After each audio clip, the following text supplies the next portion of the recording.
สบายดีเนาะดีเจปองมาจากบานาสตูดิโอเนาะตอนนี้ดีเจปองสิพามาเก็บกาแฟอยู่ที่เมืองปากซองแขวงจำปาสักเนาะปากซองบริเวณเนาะที่หลายๆคนรู้จักว่าหนาวสุดๆเนาะเวลานอนกลางคืนนี่ก็หนาวอีหลีหนา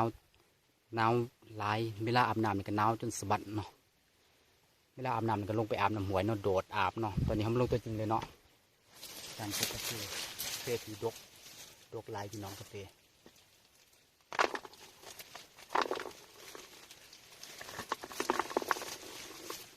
นี่พี่น้องมากาแฟเนาะที่หลายๆคนยังบ่ทันเคยเห็นเนาะต้นกาแฟเป็นยังไงก็มาเบิ่งเลยเนาะนำดีเจปอง XYL เนาะ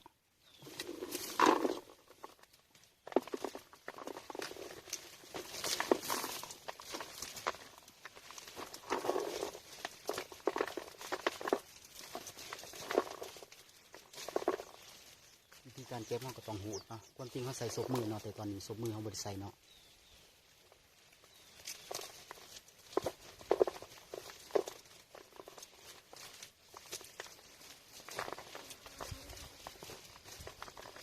กาแฟเป็นดกอีพี่น้องเลยพุ่นงานจนกง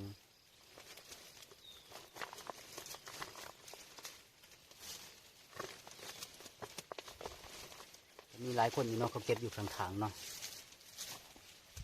มีพนักงานหลายคนเนาะมาเก็บอยู่ข้างๆเพราะว่าพื้นที่สวนนี่ก็กว้างใหญ่หลายเนาะ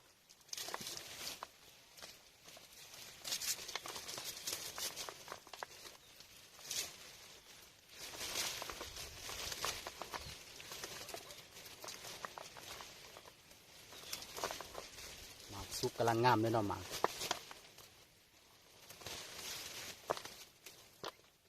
เป็นหมากกาแฟที่มีคุณภาพหลายกาแฟที่มีคุณภาพหมากใหญ่ดี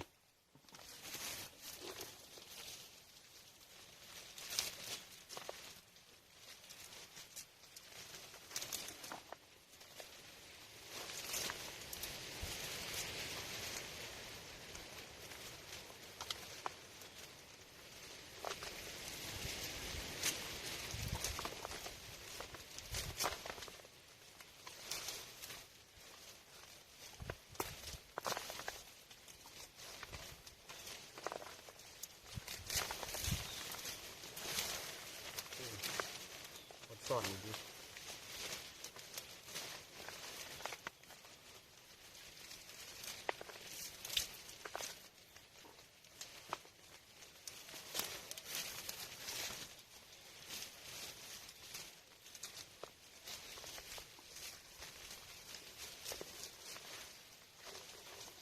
เนาะตอนนี้เขาก็ได้ไล่เติมเนาะตอนนี้เขาก็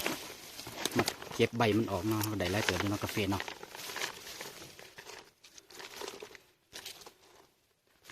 สิพาพี่น้องมาเบิ่งว่ามันดกขนาดใดเนาะมันจะมีเครือใหม่ลายเนี่ยเนาะ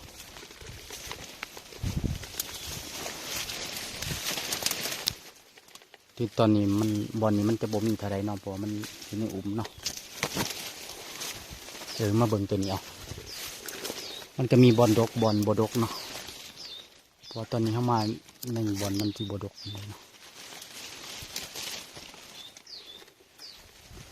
อันเนาะใบเนาะบัดนี้ห้องกะสีได้ไปหากินข้าวกินน้ำเลยเนาะเพราะว่าเข้ามาตั้งแต่เช้าเลยเนาะบ๊ายบาย